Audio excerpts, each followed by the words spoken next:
on 105.3 New Orleans, where we discuss anything and everything beyond the scope of normal. I'm Jenny Nicasio, along with my co-hosts, Sean Kelly, Jason I. Pietro, and Trish Mo. I think that's the way you pronounced your name, Trish. I don't want to screw it up because I have a habit. We all know. Speak English. Okay. Remember to like us on YouTube, guys, because you got to share that because we don't have very many subscribers. So make sure you subscribe and share with your friends and family. How are you guys tonight? Oh, finer than frog's hair. Just What does that mean? Okay, because I don't understand what that means. You're gonna have to help me There's out. somebody that's listening that'll get a giggle out of that. yes, he Do will. frogs have hair? I don't know. It's Is that really a thing? fine. I don't know. I gotta ask him that question. Well, I do have a friend that's a frog, and we're very close. Oh, Oh, really? Yes, I saw him the other is day. it Kermit? And he's a big fat frog. He came back. He's my boyfriend. I'm just waiting for him to turn into a prince. Maybe We you gotta can kiss help him. me Did out you on kiss that, him? Trish. Did you kiss it? Did you kiss him? Right? No, Did you kiss him? I was thinking about it. I was, Try it. You might like it. Yeah, I was okay. I'll try. Well, no, I want you guys all to know that I took a nap. Yay. Amen. I did Amen. too. You did? I Amen. did. I need naps. I'm sorry. I feel rejuvenated. I don't know about you, Trish, but it makes me feel better. Who's It's 'cause excited it's for Torture storming Tuesday? here, so The naps are good. Naps are The only thing are. is you have to take a short nap.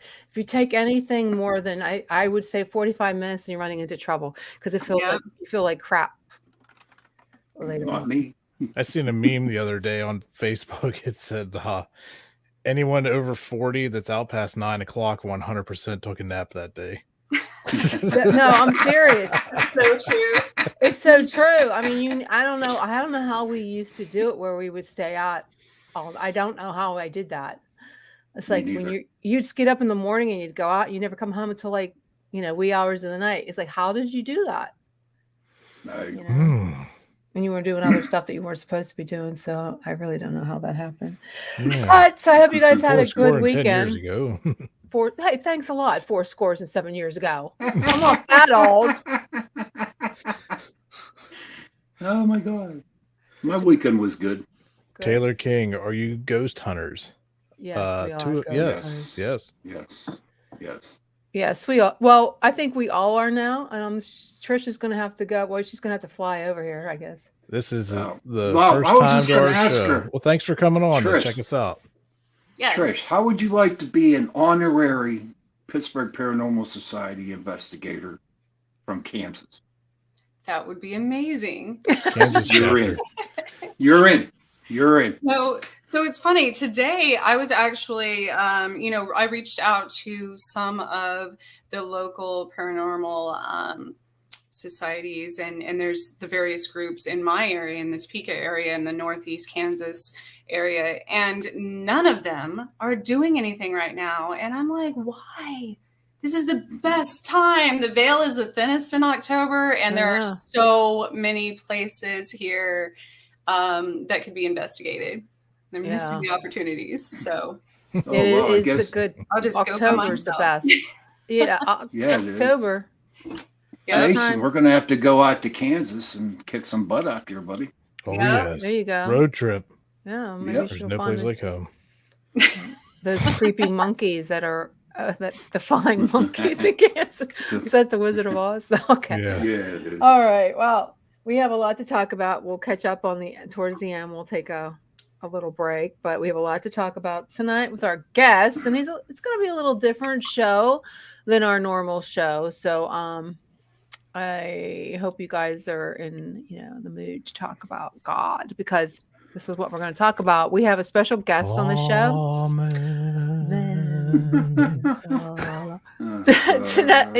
Tonight's guest is songwriter, musician, and the founder of Dave Turner's Ministries. Now, he's a minister, and he claims there is living proof of God's reality. Now, I know there's God. I know we all basically believe there's some kind of a God. But he's going to give us a talk on this subject because it's very near and dear to his heart. So one of the things he says happened, that there is in Israel, there's living proof of it. So we're going to go ahead and bring him on, and we can get into a deep discussion about this. So welcome to Chasing Prophecy, Dave. Hey, glad to be here. I didn't know he was having such a big party. Hey, Dave, welcome. Hey, the more the merrier, man. More the Yeah, merrier. these are our co-hosts. We used to be just me, Sean, and then we branched out to Jason. Now we have Trish. But I was looking over your website, and I happen to be, I guess I am in the minority here because I am a Catholic. I'm a practicing Catholic, but I also believe in the paranormal because I read the Bible, and there's a lot of issues in the Bible that's paranormal, supernatural. So I feel that this is something that we can talk about on the show, and why people always ask me, how can you be a Catholic and be into this stuff? Because I believe that the supernatural, anything is beyond normal, is paranormal, and there's a lot of things in the Bible that were not normal. So so one thing, Dave, I wanted to ask you, one of the things I think that's happened in the religious community is that you see people who are brought up in a religious home and they're taught the stories of the Bible, okay? And they're never taught, and this happened to me, they're never taught any deeper philosophy or theology that is attached to it. So they kind of have this sort of child's view of God. You know, he's a big almighty God, and he has a big beard, and he's all powerful, and he has a rod. You know, he's going to scold you when you're not good. And I believe a lot of people still feel that way about God. They have that children's eye view of God and how they think about God as being that way, and they think that God is that old man in the sky watching our every move, controlling everything that we do, and he keeps a watchful eye. So what's in your opinion is the most reasonable proof of God, and have you found it to be the most convincing? What is the most convincing proof of his existence? Maybe you can shed some light on that. Well, yeah, I hope I can, or I hope God can help us and he can reveal things. But I didn't have that problem of growing up in church. I didn't ever attend church. I wasn't particularly interested. It looked pretty boring to me. And I knew a lot of people growing up. I had friends that went to church every week, but I didn't know what the Bible said you're supposed to do or not supposed to do, but I knew one thing: these people aren't serious about it, and because they were just as bad or worse than me. And so that kind of was confusing because I thought, well, what's up with this? You know, it's like these obviously these people are not serious about trying to follow whatever the Bible says, and so I thought, what are they doing this for? And I asked one of my best friends, I said, why do you go to church every week? And he brought me in his room. He had this cigar box full of medals. And if you go to church and you don't miss, you get a medal. So that was why he went. So anyway, when I was about 22 years old, which was about 48 and a half years ago. Mm-hmm. Oh, wow, it just gave away my age. Wow. Holy smokes. Well, yeah, really. Yeah, I'm a fossil, man. But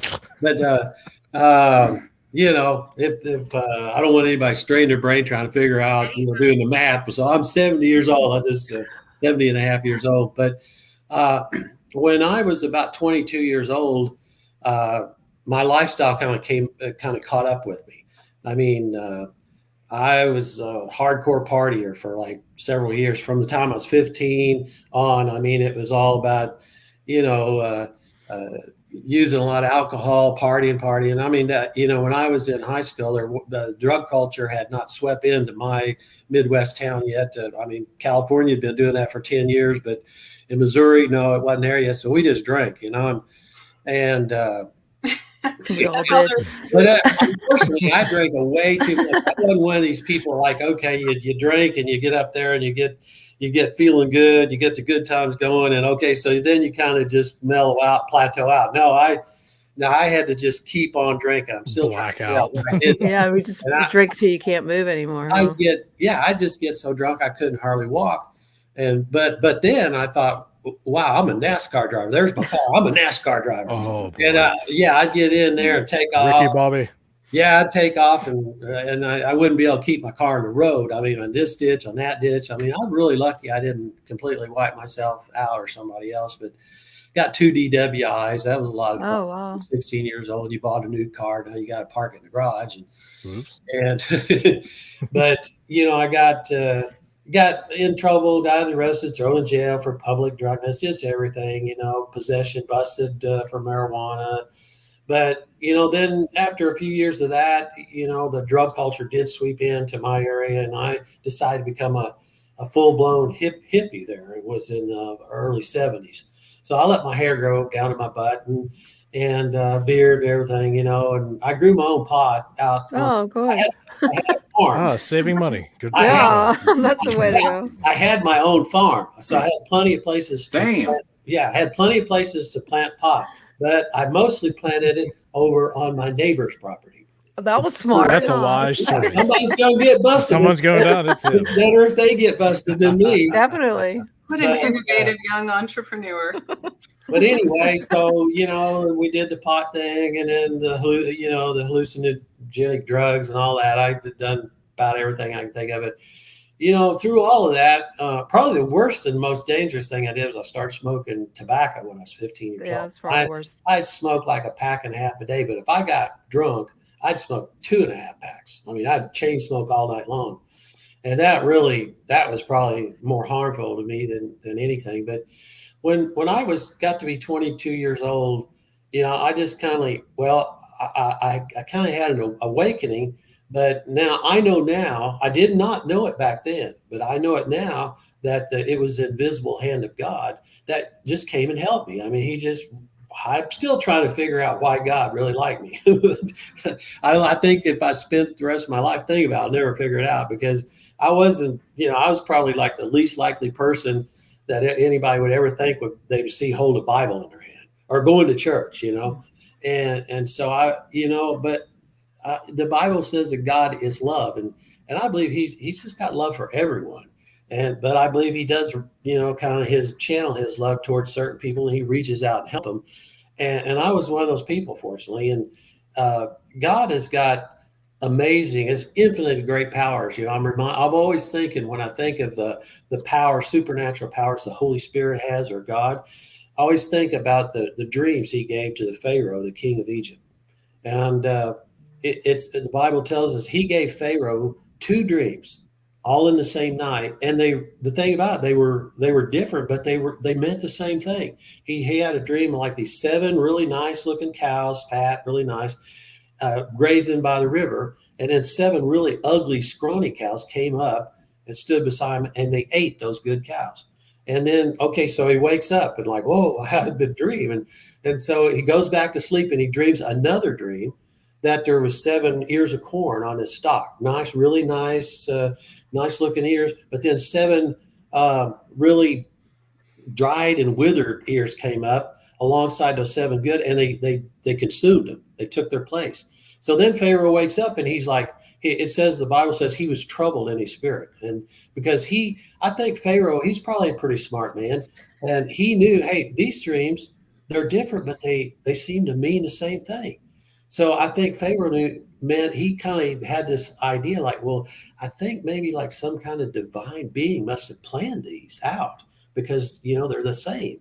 And so anyway, these dreams are super important that God gave to Pharaoh, the king of Egypt, because they were about something really super important that God was going to do in the very near future. And but how do you know that dream was sent by God? Well, okay, so it's kind of a long story, so I'll try to condense. No. There was a young Hebrew slave named Joseph, and he was the son of a man named Israel. And this Israel was Abraham's grandson, that God came to Abraham in the 12th chapter of Genesis, and he promised Abraham that he was going to make a great nation from his descendants. And he also promised that he was going to give a certain specific land to Abraham and his descendants, like forever. Like he was saying, this land will be your possession throughout all eternity. Well, okay, so The Bible tells us in chapter 35 of Genesis that the Almighty God came to Abraham's grandson, whose name was Jacob. And but he came to Jacob and he said, I promise you, I'm going to do through your descendants what I promised your grandfather. I'm going to make a great nation from your sin. I'm going to give this land to you and to your offspring after you forever. And then God, at that same day, at that same time, God changed Jacob's name, Abraham's grandson's name, and he gave him the new name of Israel. He just said, basically, your name is Jacob. From now on, you're going to be called Israel. Well, this is the first time that the Bible actually reveals that the nation of Israel is this nation that God created from Abraham's descendants, like he promised he was going to do. Israel gets its name from Abraham's grandson, to whom he gave the name of Israel to. So God told Abraham in the beginning, said, your descendants will be held in a land where they're strangers for 400 years. And God said, at the end of that time, I'm going to deliver them and bring them out of this land where they're like in bondage. And I'm going to lead them and into this land that I promised to give you forever. So Joseph was one of Israel's sons. He was Abraham's great grandson. And God orchestrated, the Bible tells how God orchestrated a series of events. So Joseph was sold, he was taken down to the land of Egypt, and he was unfairly thrown into prison there. There's a lot of details. I mean, the Bible is real detailed and explicit about how all this happened. So we don't have time to talk about all that. But he was thrown into prison. Okay, so one night, God gave 2 dreams to 2 of Pharaoh's servants that happened to be in prison with Joseph. So Joseph interpreted those dreams. One of the men was restored to his service to Pharaoh. It was his cupbearer. So when Pharaoh had this dream, he tried to find everybody to tell him what these dreams meant. He couldn't find anybody. So finally, the guy that had been in prison with Joseph, that Joseph had interpreted his dream, stepped up to Pharaoh and said, hey, there's this young Hebrew slave in prison. And when me and your other servant was in prison, we had dreams, and he interpreted them then. And exactly what he said happened in 3 days' time. So Pharaoh's like, okay, bring him up, bring him up here. So Joseph was brought up out of prison and brought to stand before Pharaoh, the king of Egypt. And the Pharaoh said, well, hey, I've heard it said that when you hear a dream, you can interpret the meaning of it. And Joseph said, no, I don't have that ability. But the God that I serve might reveal to Pharaoh what he's dreamed, or he will reveal. So Pharaoh told Joseph his dreams, and then Joseph revealed to Pharaoh exactly what his dreams meant. But that ability did not come from Joseph having any kind of ability or gift to do this. It came from Almighty God. So God he has supernatural power to reveal things to people. Like he revealed to Joseph exactly what Pharaoh's dreams meant. And he told Pharaoh, he said, God has given you these dreams to show you what he's about ready to do. So that's kind of an answer, to answer your question. How do you know? The Bible tells that Joseph told Pharaoh this. Well, these dreams were about God controlling the forces of nature for 14 years in a row. He brought 7 good years where the crops all produced abundantly. And then he brought 7 bad years where the crops totally failed, people run out of food, and there was a great famine that spread through the whole world. Well, this is all what God orchestrated. It is all what he had previously all planned. And so this was God's way of making so that the family of Israel, like Joseph's brothers, had to come all the way from Israel, where they live now, all the way down to Egypt to get food. So, when Joseph had interpreted his dream, that Pharaoh's dreams, I mean, Pharaoh was so impressed by his ability to know these dreams and all this wisdom, he made Joseph like the governor of the whole land of Egypt. Excuse me, I don't mean to interrupt you, but I just have let's get to the nitty gritty. Okay, so for people who don't know this, but you claim that you have proof that there's an existence of God in Israel. Right. What is that? I mean, other than hearsay or what people think they know. Okay. Yeah. Okay. You got to watch me. I get like chatty Cathy, just go on and on. It's okay. I haven't even taken any drugs or anything. We'll stop you. Sean will Okay, stop so you. in the 12th chapter of Genesis, it tells how God, Almighty God, came and made this great promise to Abraham that he was going to make a great nation from his descendants. He was going to give this land to them as an everlasting possession. Well, okay, so the Bible proves in many ways that the nation of Israel that's in our world today, and the nation of Israel existed from about 1450 BC until 70 80, about 70 years after Christ. The Romans came in, killed 500,000 people in the streets of Jerusalem, tore down their temple that King Herod had built, and the people had to run for their life. They run in all the different parts of the world. But they were a nation, established independent nation from about 1400, 1500 BC until 70 AD. Okay, so they became a nation. They were in exile for almost 1900 years, 1878 years. In 1948, they became a nation again. So we have the nation of Israel living today in this promised land. Okay, so the Bible proves in many irrefutable ways that the nation of Israel is the nation that God actually did create from Abraham's descendants like he promised. And one of the ways is what I just told you a while ago, is that God came and changed Jacob, or Abraham's grandson, and changed his name and gave him the new name of Israel. Okay, so this is where the nation of Israel gets its name. When the nation of Israel moved into the land of Egypt, God sent this drought or famine into the world. They had to come down to Egypt to get food. So Joseph had kind of saved the day, saved everyone's life. So Pharaoh said, okay, yeah, but bring your family on down. You want to bring them down? Take care. Good. You saved all of our life. So Joseph brought all of his family. There was 70 people in the family of Israel. They moved down into the land of Egypt. God kept them there for 400 years. And during that time, he multiplied them. I mean, the Bible tells the names of Israel's 12 sons. It even tells the names of his son's sons. There were 70 people. It gives their name, each person's name. So they stayed in Egypt for 400 years, and during that time, God multiplied the family of Israel that moved. When they moved down, there were 70 people, and he made a nation out of the nation of Israel, up to like 2 million people. Okay, so that's the people that Moses led out of the land of Egypt. I mean, I know you've seen the 10 Commandments, the movie with Charlton Heston, right? And what is portrayed in that movie, all these miracles that the Almighty God worked, the reason this happened was God was leading his people, the nation of Israel, out of the land of Egypt. He delivered them by sending these devastating plagues against the land of Egypt. Finally, Pharaoh said, okay, I give up. You can go. So Moses led them out of Egypt. They left Egypt. They went over to the Red Sea. They camped there. And maybe you've heard the Bible story about how there's no way for them to escape.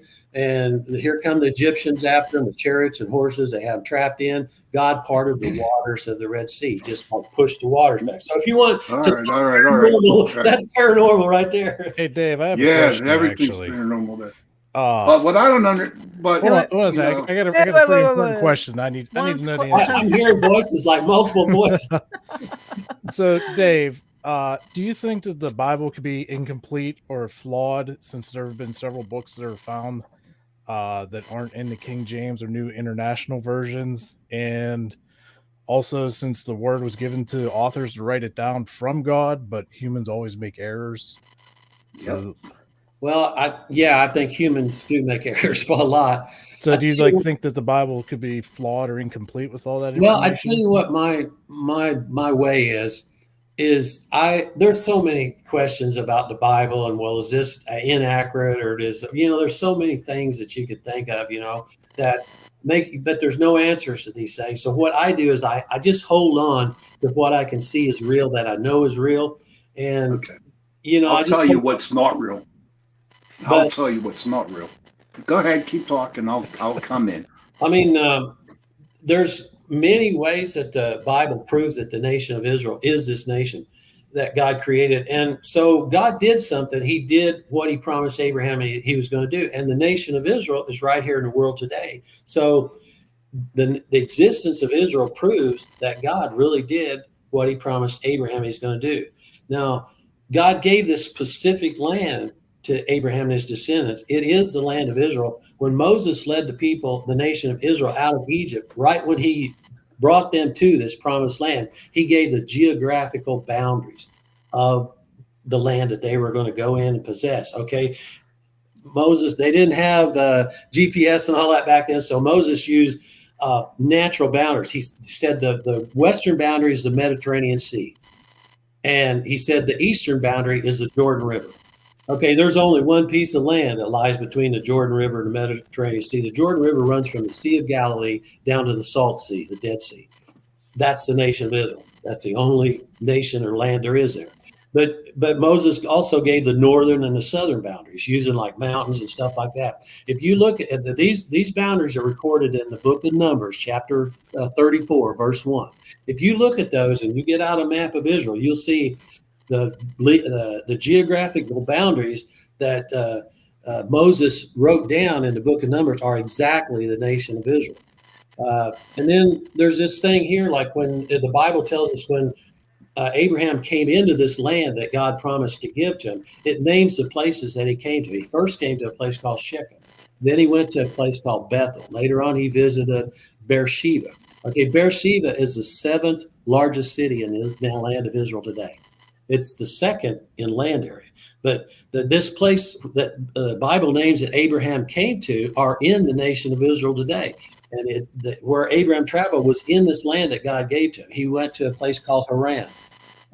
It says, the Bible says he bought a field there. It had a cave in it. That's where he buried his wife, Sarah. That's where Abraham is buried, and some of his other descendants, like Joseph.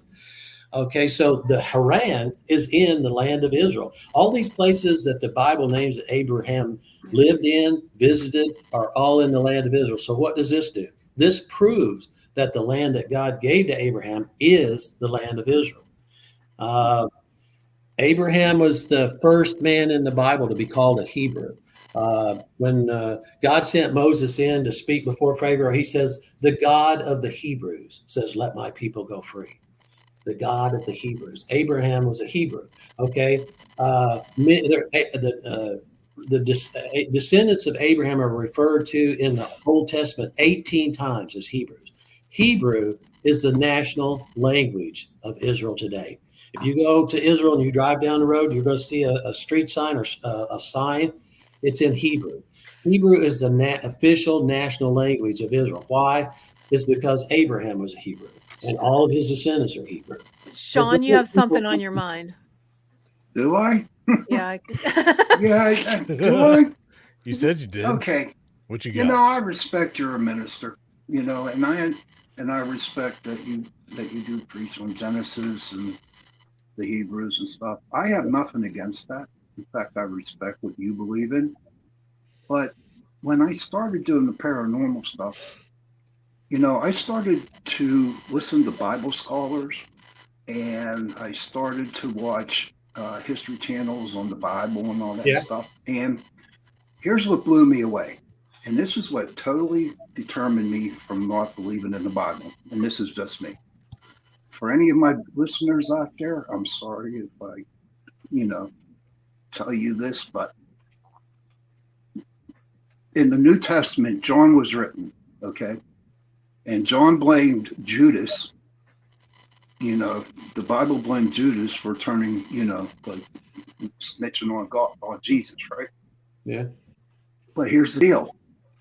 John was written 96 years after Christ died.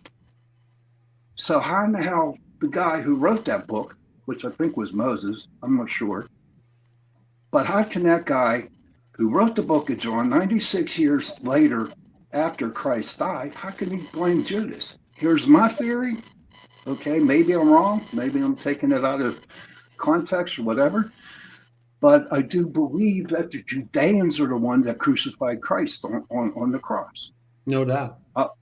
Right. Now, in order to throw Judas as a scapegoat and not blaming the Judeans, okay, if you look at Judeans and you look at the Judas, they match. And that's how Judas got the raw deal out of that in the Bible.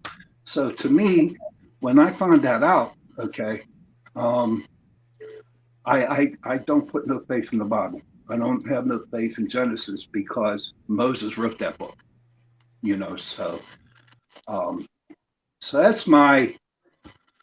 that is how I feel about the Bible. So I have a hard time believing it. Think about it, right? How do you think about the Palestinians okay, how the Palestinians are furious because Israel, the Jews got Israel in the middle of their own town in 1948 in their own country. How would you feel about that? Somebody coming in on your territory and, oh, God said it was okay. Don't get me wrong. I believe in God. Okay. Yeah. I have a hard time believing in Jesus Christ. And that's for me. Okay. And I've been sober for 31 years. Okay. And God has saved my life. But I think there's only one book in the Bible that I truly go by, and that's the book of Job. Okay. Because I relate myself to Job. But with every other story in there, not putting St. Thomas in, not putting the book of Mary Magdalene in, not putting in, it was all put in the Bible so people could go to Christianity way. Now, St. Thomas, right? The book of Thomas. Thomas didn't believe in going to a four-wall building and pray with other people for God to love him. Thomas believed that he can go anywhere out there, sit down and talk to God, and God will still love him. You know what I mean? Was that one of the lost books? Yeah, it is. Mary Magdalene. There was a couple other ones that weren't put in there because it didn't fit the Christianity part of the book. Right. So whenever Christianity went over into England, Wales, and Ireland, okay, they wanted to stop people believing in paganism. Okay. So they threw all this stuff at them, and eventually they converted into Christianity, which I don't think is fair. So many Christian beliefs stem from paganism. So. I agree with you, and that's true. I do agree with it. But what I see and read in the Bible, I don't believe it, and that's how I feel. And the sad thing is, I was raised Catholic for 12 years. And you studied to be a priest. And I was going to be a priest. Oh boy. Well, I guess I'm just really a simple-minded person. There's so many things like about Judas or about so many things that it makes you question. It makes you try to figure out, well, why or how this. There's just so many things, and I'm just. But why would God give, the Israel, the Jewish people, or the Israelites, whoever, promise them to make their life good, make their life good, make their life good. And then they go around and they crucify Jesus. What's up with that? Abraham did have his first son was named Ishmael, and Ishmael, Sarah, his wife, was like barren. She'd never had any children all her life. She's 90 years old. So she and the Bible says she went through the stage of the what do you call it? Change of life. It's common among women. So it's kind of like, she'd been barren her whole life. She's 90 years old. Plus she went through menopause or whatever. So her reproductive system totally shut down. So I think she gave up. She's like, okay, I'm never going to have any children. So she gave her Egyptian handmaiden or servant girl to Abraham so he could have a child by her. And I guess Sarah, just like, she's desperate. She's like, well, this is the only thing I can do. Maybe if she has a baby and maybe that'll kind of be mine. I mean, she's desperate. And so that was Abraham's firstborn child was Ishmael. And then, God worked a miracle. I mean, he told Abraham, like, okay, in 1 year's time, he told this to Sarah and Abraham, you're going to have a child. Okay. Can you imagine what this 90-year-old woman had never had any children all her life and had gone through the change of life, thought when God said in 1 year's time, you're going to have a child? She cracked up. She was back in her tent and she started cracking up. Abraham laughed. He was 100 years old. And because this is impossible. But in 1 year's time, they had a child and they named him Isaac. I mean, God created life. He created human beings, the first two human beings. So he can create life anytime he wants to. So he created a life and gave two old people that was way too old to have any children. He gave him a child and his name was Isaac. Okay. So the Arab people, they believe that land, all that land belongs to them because Ishmael was the firstborn son. And in that part of the country, in that area, the firstborn has all the rights. Okay. But here's the thing. God has the divine and sovereign right to veto whatever he wants to veto. The creator of the world, the creator of the universe, the creator of life, he chose that he's going to fulfill the promise he made to Abraham, not through Ishmael, his firstborn, but through Isaac. And Isaac had Jacob, or Jacob and Esau. He had twins, in which God changed Jacob's name into Israel. So this is what God planned. This is what he chose to do. And the Bible makes it very well known. It comes right out and says that God says, I chose to fulfill these promises and give this land through Isaac's descendants. Okay, the thing is, the Arab people are not willing to accept this. Yeah. The sad thing about it is the Arab people believe in the God of Abraham. They do. They believe in the God of Abraham. They just call him by a different name. They call him Allah, but they do not believe that God they think that land belongs to Ishmael. But when the Bible makes it clear that God says, I'm going to give it to Isaac's descendants. So the war's on. It's on, and it's always been on, and it probably will always be on. But that's what the controversy is about. And I don't know if there is a fix to it. I mean, I think it's just going to keep on going. But it is kind of sad because there is the tendency for a lot of people to. I mean, that was a tradition at the time. The firstborn has the first rights to everything and owns everything. So anyway, that's just something me and you is not going to fix. It's just the way it's happened. And there's always been war there, and probably always will be. But I'm just simple-minded, man. I mean, there's so many things that you could question or wonder about, and could cause you to doubt and everything. But I just, back at that time, I mean, I needed to fix to change my life. I needed to fix really bad. I mean, I was going to wipe out. My oldest brother came to me when I was crashing over these people's house on this multi-day party binge, and he looked me up. He come and looked me up, and I was about 22 years old there. Everybody said, "Hey, your brother's here. Your brother's here." So I went out, and he said, "Hey, I come to talk to you, Dave. Can we go outside and talk?" And I said, "Yeah." So we went out by his car, and he looked at me, and he said, "Well, here's why I came today." He said, "Have you looked in a mirror lately?"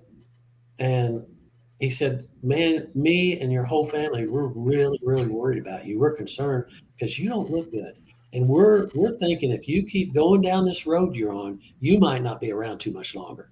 I'm telling you, people, I felt sick. I mean, I pushed my mind and my body just way too hard. You can only beat yourself up so much. Your body's going to say, "I give up." And so I was pushed to a really dangerous position. I was in a life-threatening situation. And that's when God came and lended me a helping hand. And I thank God for that. But, since I was desperate to try to find a way to change my life, but I couldn't see any way to change my life. I mean, I tried to think of different ways. I'm like, I don't think any of this is going to work. And that's when God helped me to get interested in the Bible. Okay. So that became like my only hope. And so I followed that hope, and I started reading the Bible about Jesus. And then I came to the place where I realized, man, I just don't have enough faith to make anything happen. I couldn't even pray to God because I just, I thought my faith, I felt like, well, God might be real, but I didn't know in any real way that he was real. So that's when I think God helped me to see that, well, I need to find proof. I need to find some kind of. Okay, so let's get to the proof, because I know a lot of people in the audience are listening today. That's why they tuned in. They want to know what the proof is of God existed. Now, I could just say, yeah, I believe, because that's what I believe. Yeah, I believe there is God because that's my theology. That's what I believe. Yeah. My mantra, whatever. But there's people out there want to know. You said you have proof of God's existence, and that's what Sean wants to know. What is your proof? Well, yeah, that the nation of Israel, the existence of nation of Israel. I know you, excuse me, you keep saying the nation of Israel, but people don't understand. Well, what does that have to do with the proof of God's existence? Well, because God came to Abraham. It records how God came to Abraham, and he promised. Actually, it says he swore an oath. More. Okay, so you're saying this because what Abraham was told and what he believed to be God's coming to him. So that is the proof of God is God promised that he would make a nation from his descendants and give this land to him. So the nation of Israel is that nation. I mean, the Bible proves this that many times over in like irrefutable ways. Trish, excuse me, Trish, you seem like you're like looking at that screen and you want to say something. What do you think? I was just thinking, well, that's kind of like, you know, you could say that about many nations, like the U.S. We're one nation under God. You know, there's, which was also based on the beliefs of our, you know, founding fathers. But that's not really, that wasn't really proof, I guess. Like Jenny's saying, it wasn't, you know, it was, they brought those beliefs from other countries as well when they settled here. So, another thing I was going to say, it's interesting because I go a lot by names and their meanings, that the name Jacob can be associated with a deceiver, the great deceiver. Yeah. And Israel is, the meaning of that name is wrestles with God. So the fact that the name was changed, you know, the saying, what's in a name? Well, there's a lot in a name. It's also interesting. I looked up Ishmael, and that's the meaning behind that one is God listens. So yeah. Well, actually, the first time God actually gave Jacob the name Israel was when he came back from where he got his wives. He came back and where he camped out. He actually says he wrestled with an angel all night long. And so at the end of that time, the next morning, the angel gave Jacob that name. And that's the very first time that his name was called Israel. So, you know, he wrestles with God. That's, I guess, why he got that name. But, I mean, you know, one thing comes to my mind. There's so many ways that the Bible proves that the nation is the nation God created from Abraham's descendants, as he promised he would do. But to the Israelite people, even today, every single year, they keep a very special holiday, which is called the Day of Passover. Yeah. Okay? The reason they do this is because the 10th plague, God sent 10 plagues against the land of Egypt. So they would set the nation of Israel or God's people free. The 10th plague was the most severe.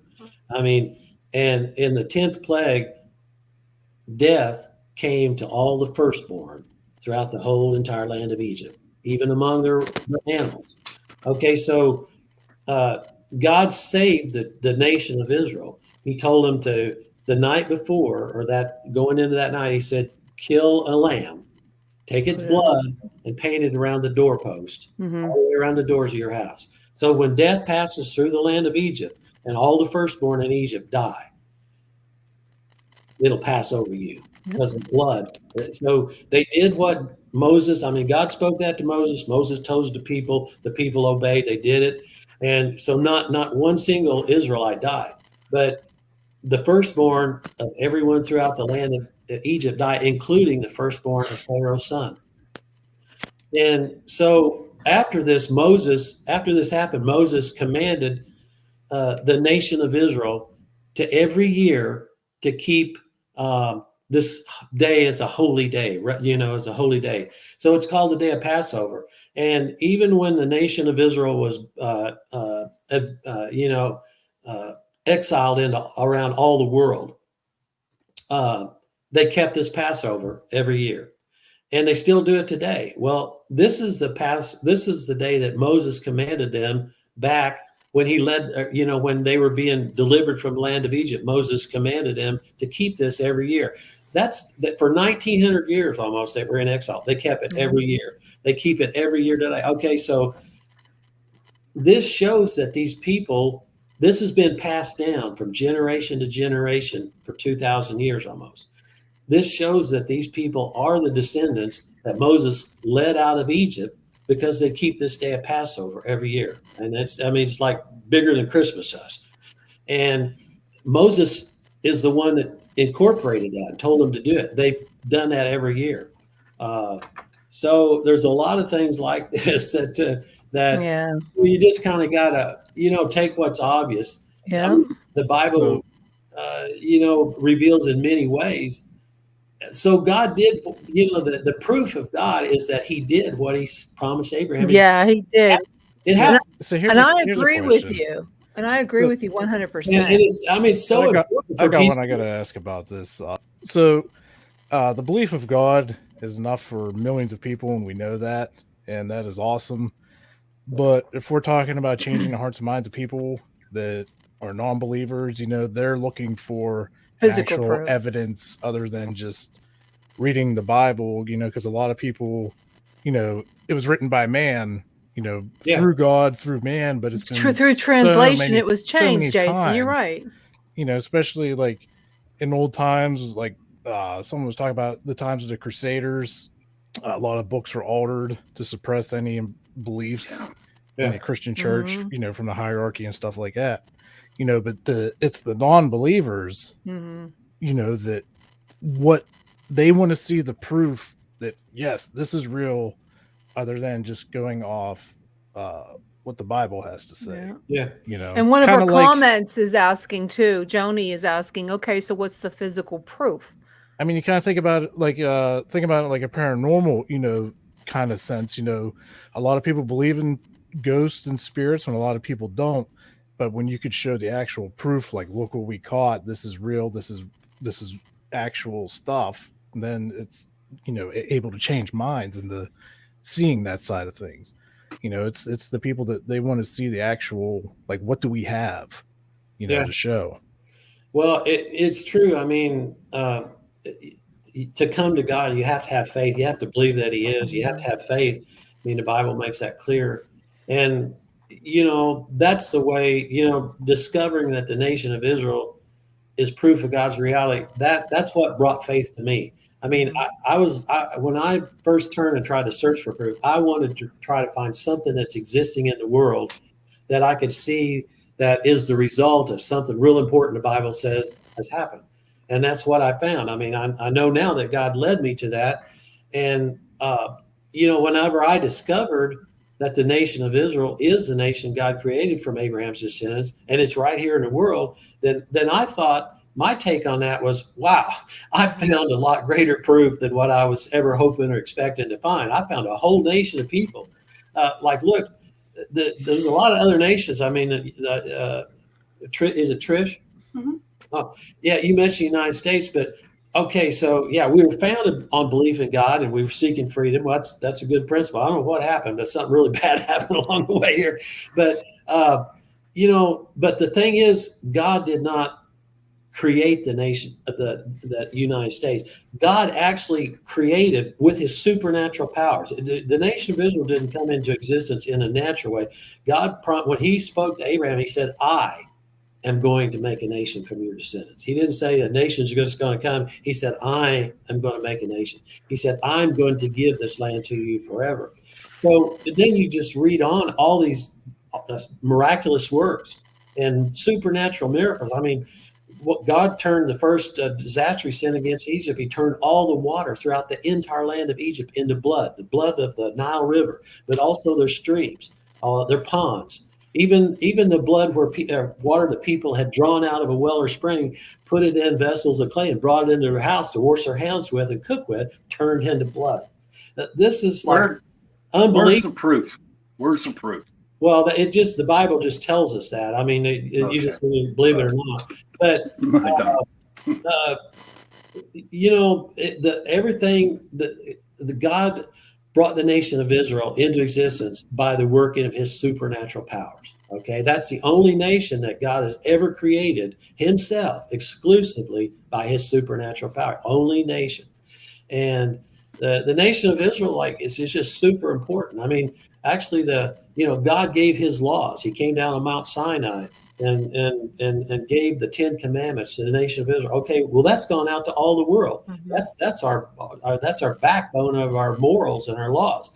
God gave the Bible to the whole world through the nation of Israel. The people of the descendants of Abraham wrote the entire Bible. Apostle Paul wrote 2/3 of the New Testament. He was an Israelite. God brought Jesus into this world through the nation of Israel. He was born, his earthly mother and father was descendants of Abraham. Jesus lived there. He was born there. He grew up there. He worked all of his miracles. He died on a cross in the land of Israel. He made the way of salvation through the nation of Israel. Okay, this is something super important that might go beyond where you're at. But someday the land of Israel will be the eternal promised land for all of God's people. So all the Gentile people and Abraham and many of his descendants are going to be brought in to a new city that the Bible refers to in the book of Revelations as the New Jerusalem. Okay, this city is 1,400 miles square. That's half as big as the United States. It has streets of gold. It's more glorious than anything that any human being could ever imagine. And it's hard to believe that that's really going to happen. But the God that created this whole universe and created life, he will make it happen. He's revealed it to his prophet John, who was one of Jesus' original 12 disciples. And this is how God, will fulfill his promise to Abraham. God, we've talked about how God promised Abraham he's going to give him this land forever. Okay, when this world, this age comes to an end, and there's a day of judgment, after that, God's going to bring this holy city called New Jerusalem down from the sky. It's going to settle down here in a new earth that God's going to create, and that's going to be heaven. Heaven's not going to be up where God is now. God's going to bring heaven down here. It's a city that has streets of gold, and God says he's going to bring his throne and the throne of Jesus and all of his people. So when God brings Abraham into that city, it's called the New Jerusalem. God's already given this land to Abraham and his descendants forever. So when God brings Abraham into this city and eternity begins, then God will fulfill what he promised Abraham to give him this land forever. This is an interesting little fact. The names of Abraham's great-grandsons, which are the sons of Israel, are written. The Bible says they're going to be written on the 12 gates of that city. There's 3 gates on each side, 12 gates. The names of Israel's sons are written on those gates. And that's kind of a way God is saying this city belongs to Abraham. It's in the land I've given to him. The names of his great-grandsons are written on the gates of this city. I know it's hard to believe that this is going to really happen. You know how much I believe it's going to happen? This as much as I'm sitting right here. I believe you believe it's going to happen. And I believe it is. In one of our comments said, if you had actual proof of God, God would not exist. That's something to think about. Go ahead, Jason. We're talking about, water turning into blood and everything. It was brought to my attention, back then, couldn't such plagues be actual natural experiences because of things such as like red tide and bacteria that actually turns water red for a short period of time. Because it could be confused back then because nobody had technology or scientific equipment like we have. They just see it and oh my goodness, what is this? Is that a possibility? I think so. I mean, I think there's things that could happen.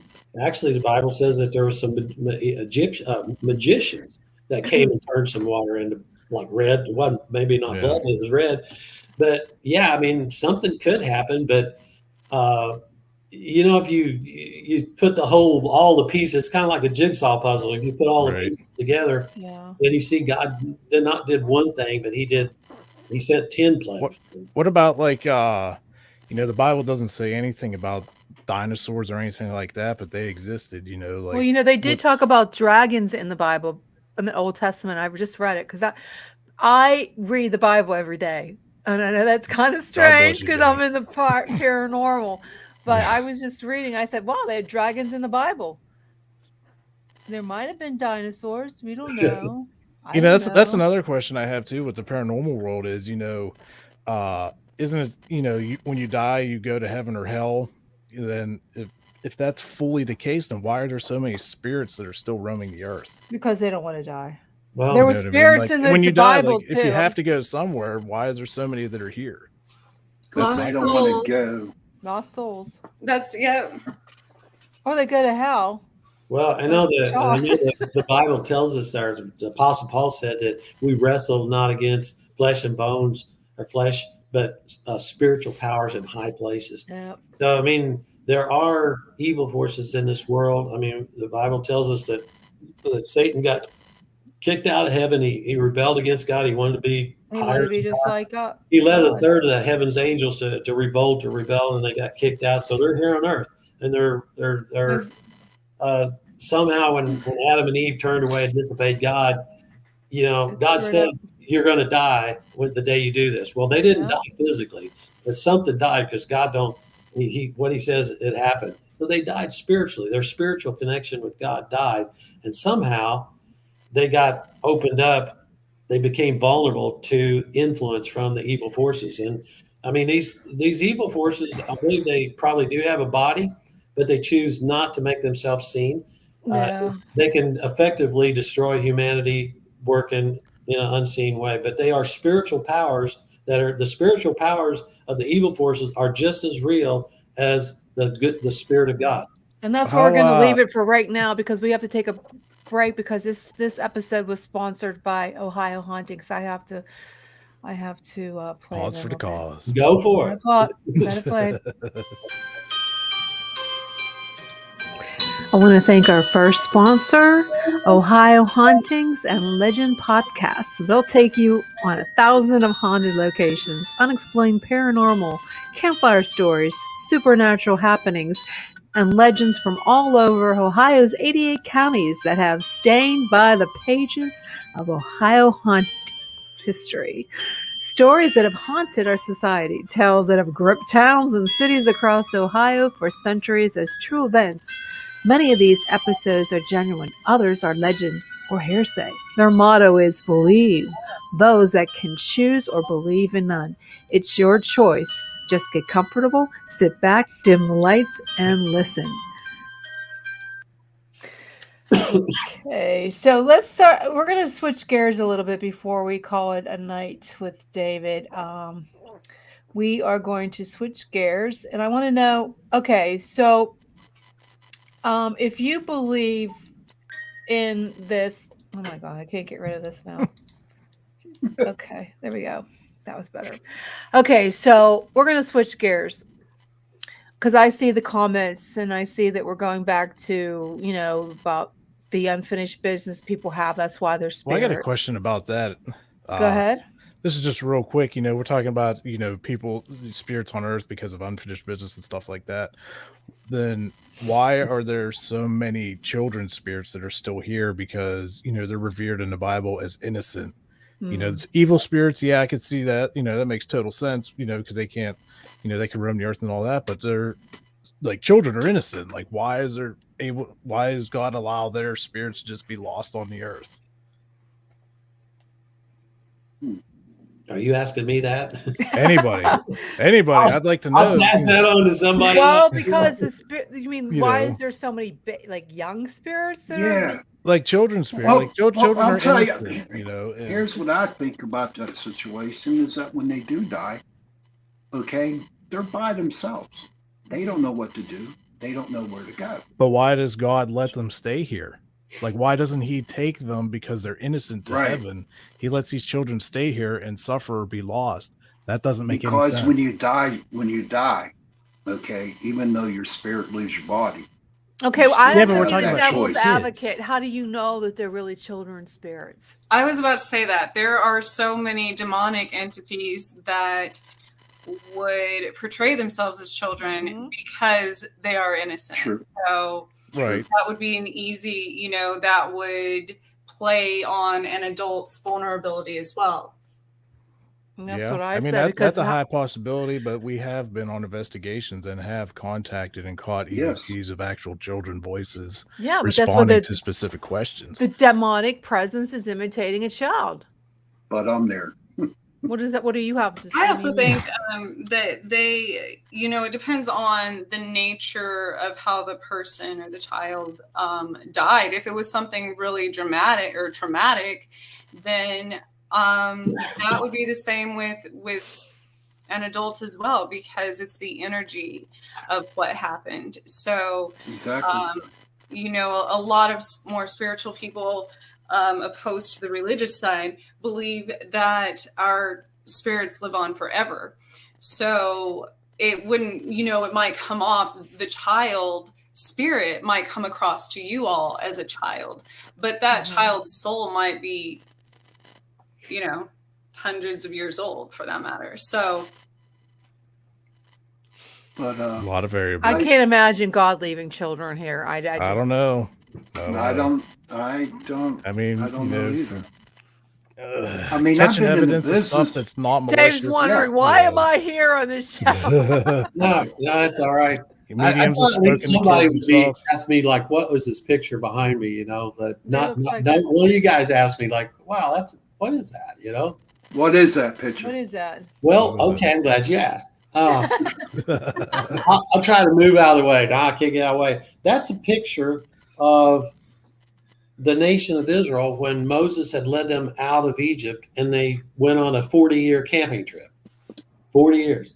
They camped in the desert. They lived in tents, and God instructed, when God gave Moses the 10 Commandments, he instructed him to build this portable tabernacle, kind of like church. And so he did. And it had different compartments, but on the inside it had what they call the Holy of Holies, and that's where they kept the Ark of the Covenant. And I'm sure you know what the Ark of the Covenant, because you watch Raiders or whatever, and search the Ark. But it actually was real. It was a wooden chest that was overlaid with gold, and they put the 10 Commandments, the tablets of stone that God actually wrote his laws on inside that. And God regarded that as most holy. and during their 40-year camping trip, God provided a supernatural food for the children of Israel. Every day they went out and they gathered up on the ground. They must have been big enough to pick up. It's like wafers. They called it manna. And it's spoiled overnight, so they couldn't keep it. But they took a bowl of that manna and put it in the Ark of Covenant, and it stayed for years and years and years because supernatural God. But anyway, I seen that picture one day, and I just this pillar of fire right here was over that tabernacle every day for 40 years. Mm-hmm.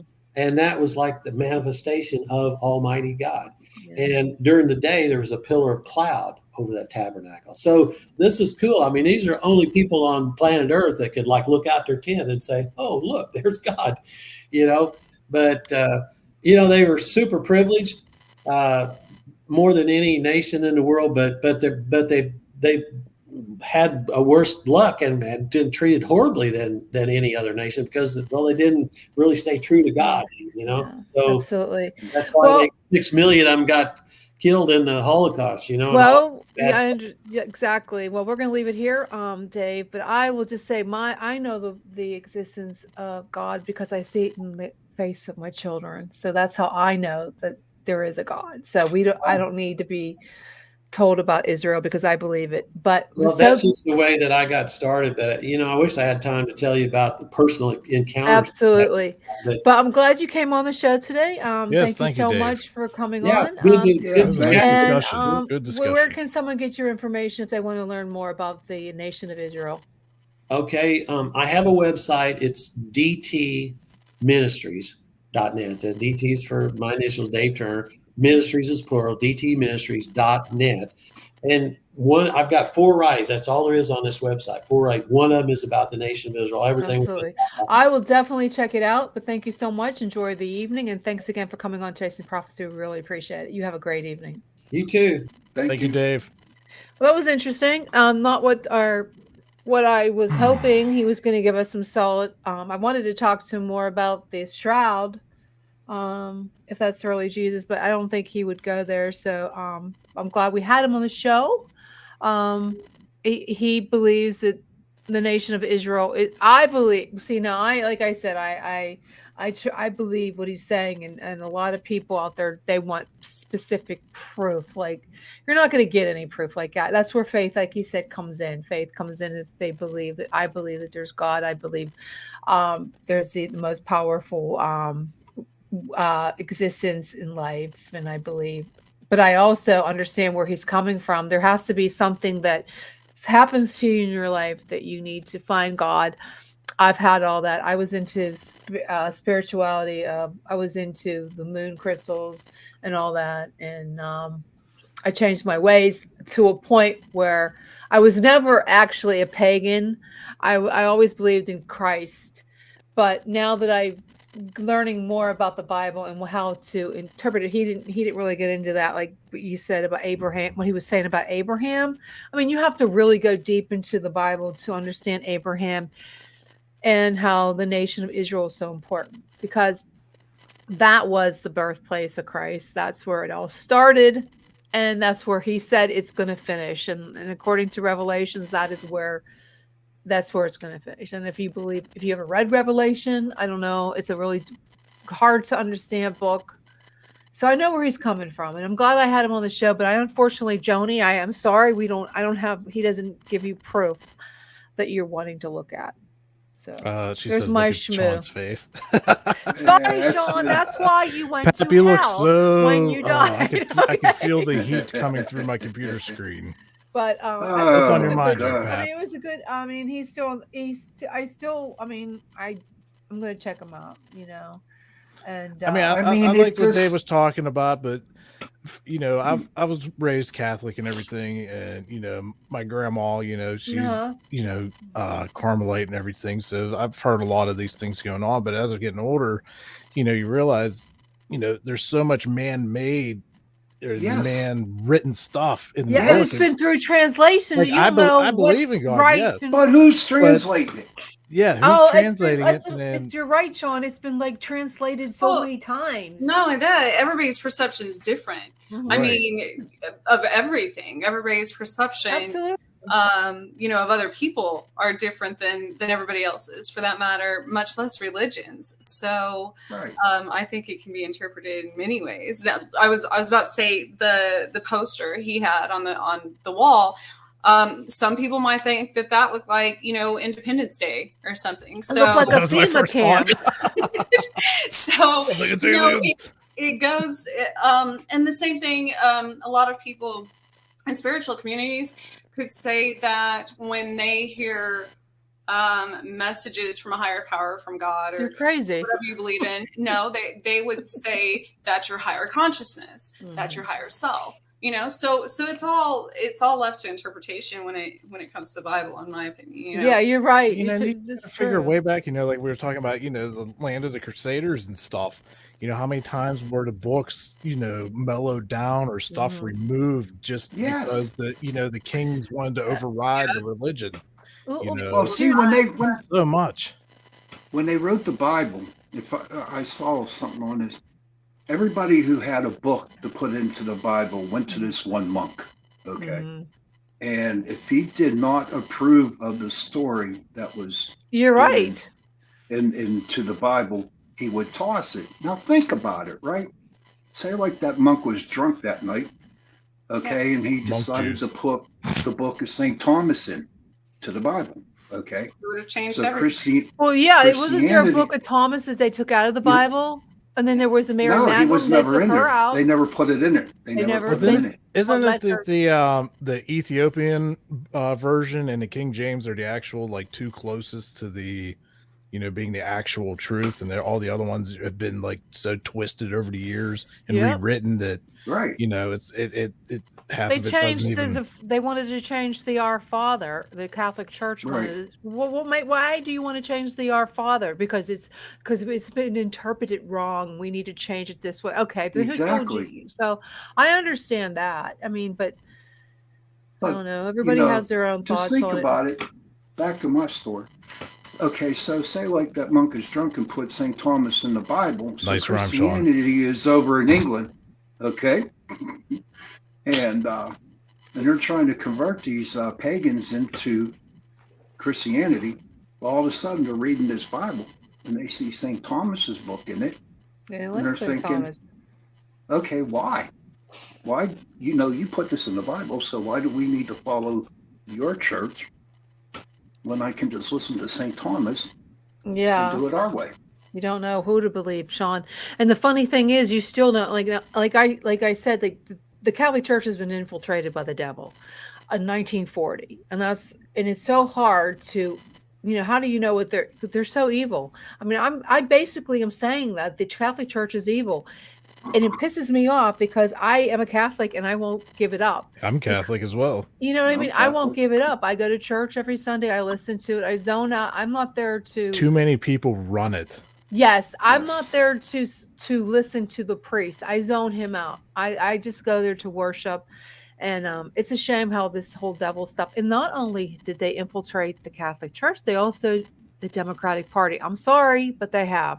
There's some evil people in there, and they should be removed. And there's nothing we can do about it. And you keep thinking, okay, Trish, I don't know about you, that when I listen to the news and everything, and I'm thinking maybe that's why I wanted him on the show, to give us some kind of, there's the proof of God that this is okay. Something better is going to happen. And we need that. We need that right now, that we need to have hope. And he didn't give, I don't think he gave the audience what they were looking for. I don't know about you, Trish.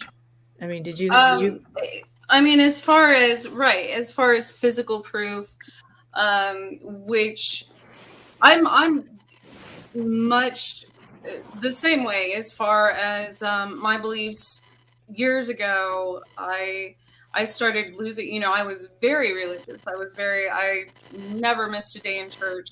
I've attended many different churches, for that matter, throughout my life. And I think, but I was one of those, I still am, for the most part, I have to see it to believe it. Yeah. So, which is the same with spirits and supernatural and paranormal, anything in my life. But I always have seen those things and had proof of those things in my life. So believing in God was something that I wanted proof of as well. And if you, I guess all I can say about that is if sometimes if you ask for that, you'll be shown that, but you have to pay attention. Yeah. I mean, it's something that happens to each individual, I would probably say, and you can interpret it as your higher self. You could interpret it as an alien. You can, whoever your God is, how that saves your life or changes your life or whatever, has meaning to you, and you have your own proof. And then you stop looking for proof outside of that, like physical proof. But I think that's the only way that anything changes, because people always say, well, if there is a God, why would he, like with children, why would he allow children to die? Why would he allow wars? Why this, why that? Why wouldn't he allow it, though? Everyone, bad things. Everyone is a villain in someone's book. There's a reason for everything. So, isn't that free choice? Doesn't that come down to God gave us free choice? That's why he gave. My mother always tells me that he gave you the choice. Now they say, why do bad things happen? Why did my uncle get hit by a car? Well, God gave him the choice that he could go out in his car and go someplace. Or why was my wife thrown over the boat on some kind of cruise ship? Well, God gave you the choice to go on a cruise. But my mother, she always says that. I think it's the butterfly effect. That's true. Yeah. That's true. But since we only have a lot of time left, let's talk about let's talk about something that's going on. Okay, we were talking about why why is there children spirits? Now, like, I like that part where Chris was saying that was the devil, that's the demons. Interesting. I got a story about that one too. Okay. When I was before Jason got into the group, we did an investigation over in Green Tree, and there was a little girl ghost spirit there, and right outside the house there was a road, and she got killed there. Okay, and she was in this house, and when I went into my meditation and talked to her, she was looking for her parents. Okay. And she was lonely, and she was looking for her parents, and I helped her, and all of a sudden the light opened up. There were her parents standing in the light, so because her parents died too. But yeah, I mean, to me, the little girl wanted to stay where she was at just to find her parents. Now that could possibly mean that all the other kids are doing the same thing. They're like, okay, mommy, I'm dying, but I see you alive. I can't go nowhere because I'm afraid to go on myself. And that's the way I look at that. Yeah, I can see that. I mean, I can see that happening. I mean, but I just don't feel like, I would hope that God didn't leave little kids here, okay, by them to wander. But that's the question, why is there kids? Yeah, granted, you know that It was a demon. no, listen, you know, No. Maybe all Sure. children start out as demons and then they become yeah, right when they're toddlers. Yeah, I can see my kids being a demon. But think about it, you know, if there's children's spirits and they're if say it is actually a demon disguised as a children's spirit, they have malicious intent. They're going to create some kind of havoc. But when you're communicating with these actual children's spirits that are trying to get information, or like Sean said, trying to find parents or understand what happened, that's a whole different ballgame when there's no malicious, intent behind anything. There's a child spirit that lives in my house. And it plays with the puppies sometimes. We'll knock on doors, turn doorknobs. Nothing malicious here at all.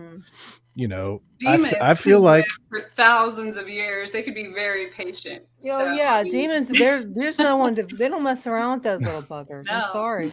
right, but I still I feel like none of us know the actual answers, but Exactly. based off of the evidence and proof that you gather, like Sean and I have gathered a lot of proof and evidence and have caught children voices responding to direct questions to find out with no malicious intent. So that, obviously for us, that's a child looking for some kind of answer.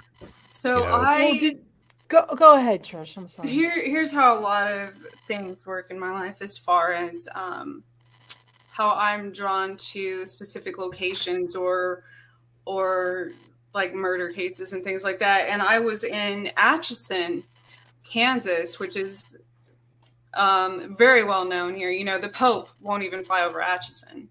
Really? So that's where the Sally House is. That's where, it's home to a lot of, there's a very supposedly haunted cemetery there. But anyways, I was driving, and this was just recently, and saw, there was graffiti on a wall that said Genesis, but it looked like little red bloody handprints. So this is what came up when we started talking about the children, and the song that was playing, on my radio at the time was "Song of the Innocents" by YouTube. So I'm like, okay, that's something. It starts triggering things.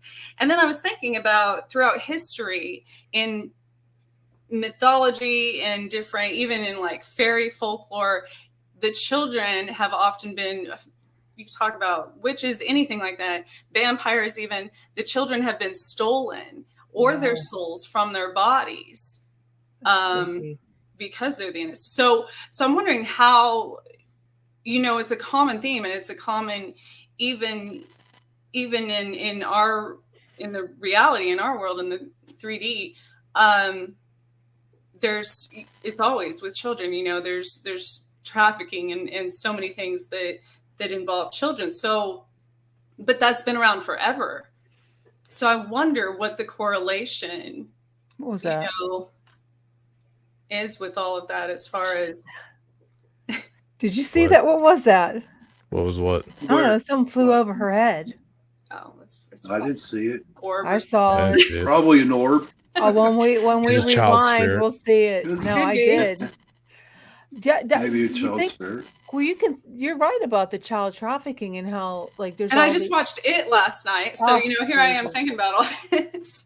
That is the scariest freaking movie. But I feel like there's a big difference though between talking about folklore, with children and stuff. That's what people like to be freaked out and scared about stuff and watch movies and stuff. But differentiating the folklore to what we actually gather, let's say like paranormal investigators, that's completely separate.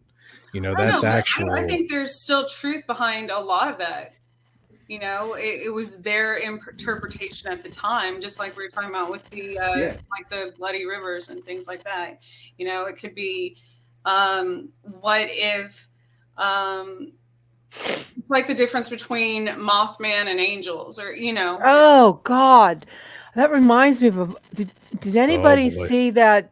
It's called Midnight Mass on Netflix. No. I don't want to give any spoilers. I heard about it, but I didn't watch it yet. My mom was telling me about that. You guys got Netflix? Yeah. Watch it. Then we can talk about what she just talked about the Mothman. Trish, there is a fly going from. Is it a fly? Because I thought maybe it was an alien. Yeah, no, it's a bug. It's a bug. I have my windows open because the weather's nice. Oh, must be nice to be in Kansas. Yeah, we're getting That's right about Mothman because he looks like he could be an angel because he has wings. He could Yeah. be a demon because demons are angels. And they Right. have wings. I was thinking about that the other day too because all the movies, the horror flicks from the 80s are coming back, and if you've seen Hellraiser, on the Oh my title God, of that's that so movie scary. it says an angel to some, a demon to others, or something like that. So that's very true as well. Yeah, like how do you know it isn't an angel or a demon? That's spooky. Yeah, Mothman I'm going to freaks go me down out. there. I'm going to go down there and try to find the Mothman. I am. Go ahead. What, West Virginia? I will. I Where will. Down Mothman West. prophecy When he was comes, fulfilled? when he comes I after you, am. I'm gonna wave. Oh, I'll run. I'll say, here. I say, come on, take me. I'm going to take a I selfie hope with he Can't comes you, pick to right? you up. visit What are you you talking tonight. about? I'd That's say taking this selfie enough. Say, look, Jenny, my here's God. the Mothman. All Well, right. you know what? If you ever watch that show, Evil, I mean, that scares the shit out of me. I'm sorry. That I- show is not I'm- scary at all. Oh yes, it is. Oh, my Season God. 2 is. Do you watch in season 2? I watched Oh it a while my ago. God. Yeah. I think because they're not. It's a streaming site now. It's not like CBS anymore, and they really went over top. They went. I have no idea what they're doing now. Oh, so they unedited the show. Well, it's like more like rated R. Okay. It's not like on CBS they couldn't get away with that stuff, and there's a lot of creepy shows. Here's one for you, Jenny. So you're all about the Mothman, it's a movie or whatever. But do you think that maybe the Mothman is a hybrid of an alien and a bat? Absolutely. Yeah. There you Yeah. go. Don't make fun of Ooh. aliens, okay? I'm I'm just sorry. asking if you think the Mothman could be a hybrid, an alien and a bat doing their thing. No, And then now the Mothman's here flying around coming to get you. no, I believe that there are. I believe there was. You know how I feel about Roswell. I mean, I believe Yep. that they are little creatures that they had there. I totally believe that, and I think they're still alive. I don't know. They're the kind of aliens that don't age. Maybe I don't know. So it's But I funny. think Carlsbad Caverns is close. Well, gosh, I want to say it's probably 100 miles from Roswell, but the caves, and they have the flight of the bats at sunset at night. I mean, it's Flight of the bats. amazing. That'd be something to There's see. thousands of bats. bats. You know that's getting back to vampires. Mhm. No, I think I'm not gonna. I don't want to give anybody spoilers, so I can't talk about Midnight Oh, Mass. just drop the bomb.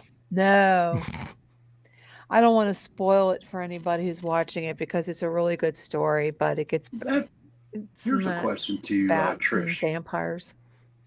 Here's a question to Trish. Trish, do you believe there are vampires out there? I believe that. Well, I have two theories behind that. One is especially I'm a redhead, and so obviously the sun burns my. You better stay inside. Right. So back to interpretation. Maybe back in beginning of time when people started. For the ones that that couldn't go out in the sun and that were anemic and lacked iron and stuff, maybe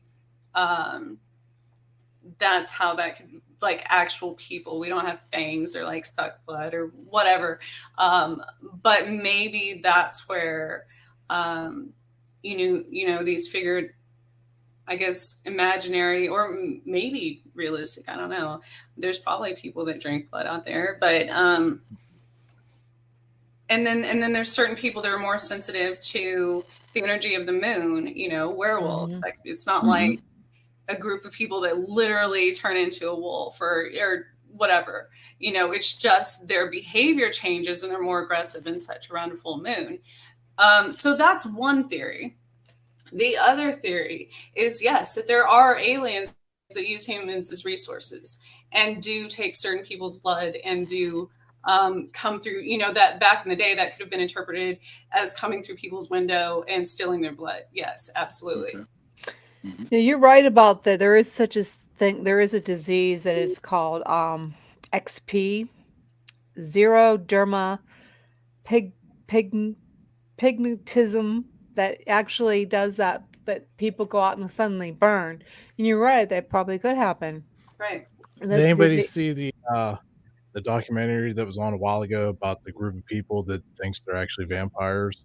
No. And they No. actually practice like drinking each other's blood like vampires do, and it was You really can get sick and die from drinking blood. yeah, but they've actually been doing it so long that they've become like Got kind of immune to dependent it. on it. So if they don't, they got sick. It was an interesting documentary. I forget. I don't know if it was on Netflix or one of those other shows. That was a while ago. I saw that. You know, we're talking about this. Think about it. I'd rather actually drink carnation breakfast. Essential Light Start. And I want to thank Carnation for sponsoring this episode. Yeah, it's 150 calories. I think this would probably be better than drinking blood. I mean, if you're in lack of some essential vitamins, it has a lot of vitamins. So I want to shout out to Carnation thank you for sponsoring the second episode. Yes, thank you, Carnation. The second hour of our show. So anyways, what about Nova, the New Orleans Vampire Association? Well, yeah, these people actually believe that they are vampires. No, they have a hierarchy, and you got to be invited and everything. Yeah. They do you ever watch what we do in the shadows? What do you do in the shadows, Jenny? It's a silly sitcom on FX about there's a couple, there's a female and a man. They're a couple husband and wife vampire, and then there's their familiar who's now their bodyguard, and then we have the big honcho count. It's hysterical, and it's only like a half an hour, I believe. But it's worth it. So if you have cable, you can watch it on demand. Not that I'm getting they're not our sponsor, but I love them. They're hysterical. But no, there are vampires and the Novus. They have a hierarchy, just like in the show that they have a hierarchy, and there's an organization, sort of like on Twilight. Remember that? I don't know if you guys watched Twilight, but there was a council of vampires. Yeah. Well, they do a lot for the community too. If you go back, speaking on religion and people drinking blood, well, there's Catholics drink blood. This is my body and blood. Whoever that would have eternal life. Exactly, that would mean Christians and Catholics are all vampires. Yeah, they're all vampires. Yeah. Well, you never zombies. So personally. Zombies, we can go there. No, I don't want to talk about zombies. If you think about even Vlad the Impaler, Dracula. Dracula was an evil son of a bitch. Right. They actually drank people's. So there's a lot of his wife. Even if you go, back to mythology and the gods and stuff. And there's a lot of beliefs that where they drink blood of their enemies or animals or whatever to gain their power. Yep. So, and then you can go the other route where there could be energy vampires as well. Oh, yes. Yeah. I know a couple of those. But what you just said there, Trish, like the Native Americans, the Lakota Sioux, when they would go out and hunt buffalo, they would kill one and automatically take their heart out. And they'd start eating the heart because they wanted to be because that part is of the buffalo. Yep. And the women, they would drink. This is true. They would take baths in the blood of a virgin. That would make that was a queen. What was her name? That would make her beautiful. I forget her. That was not Cleopatra. I know that. I know. No, it was some queen in England where she got all the young, single, beautiful women in took her baths town or wherever, their blood, and they killed her, and she soaked in it. Yeah, because it would make you beautiful and young, forever young. Mm-hmm. Yeah. What movie was that from? I've seen it. I don't know. I saw that on the History Channel, buddy. I saw that on the History Channel. Well, blood is supposed to be, it's rejuvenating. They think that's why you want to take B vitamin and have your iron, because when you're low, like Trish was saying, when you're low, you're anemic, you're tired. So Blood is very important. Yeah, you'll look like a ghost. You'll be all like super pale. Yeah, I'm anemic. I have to take iron because I look like a vampire.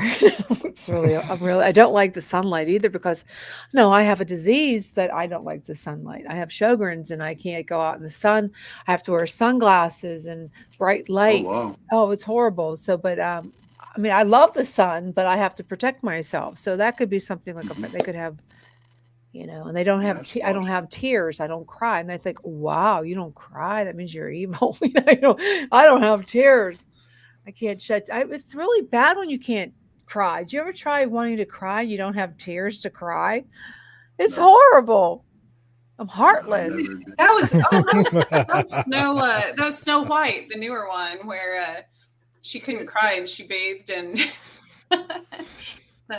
Wish I Then she did it. bathed in blood. Yeah. Well, maybe that's my problem. Maybe I got to go kill me some Oh. sheep. Oh, don't go there.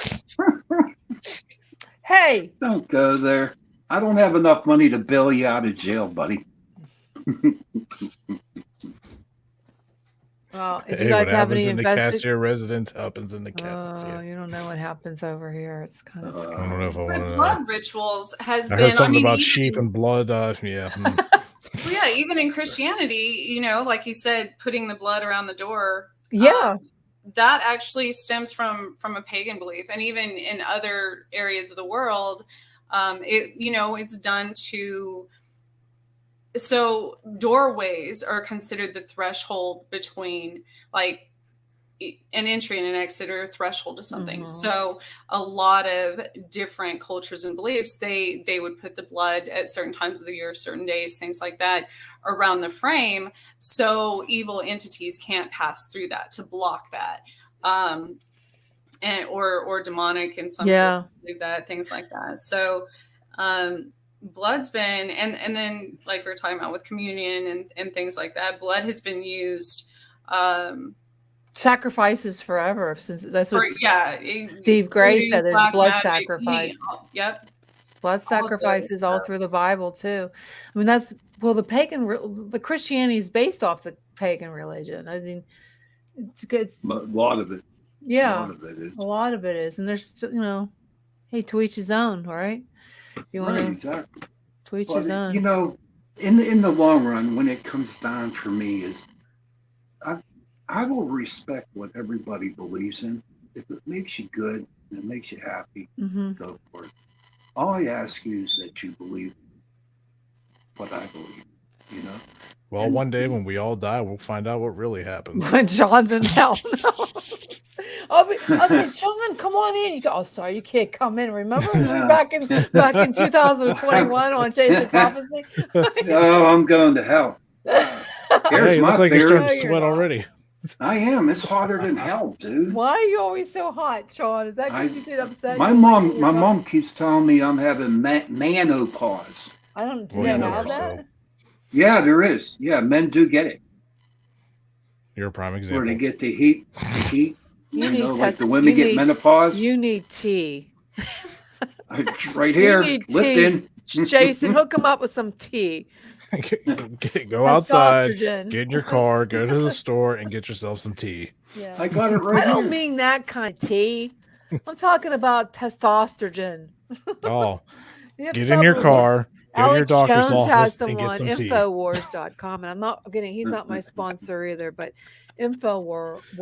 Infowars, they have some good stuff on there. You can get some. So, what's everybody going to be doing for Halloween this year? Are you getting ready to I'm going decorate? to kidnap little children. Hansel and Gretel. Halloween? I mean, I'm a redhead. I'll probably go soul stealing, like we do. Do you have blue eyes? No, they're No. red. They're red. She's a Oh, devil. man. She's a Oh, my redhead. God. Oh, So that's here's an age old question for the Reds. It's always been said, told that gingers don't have souls. What do you feel about Oh my that? God! Whoever said that?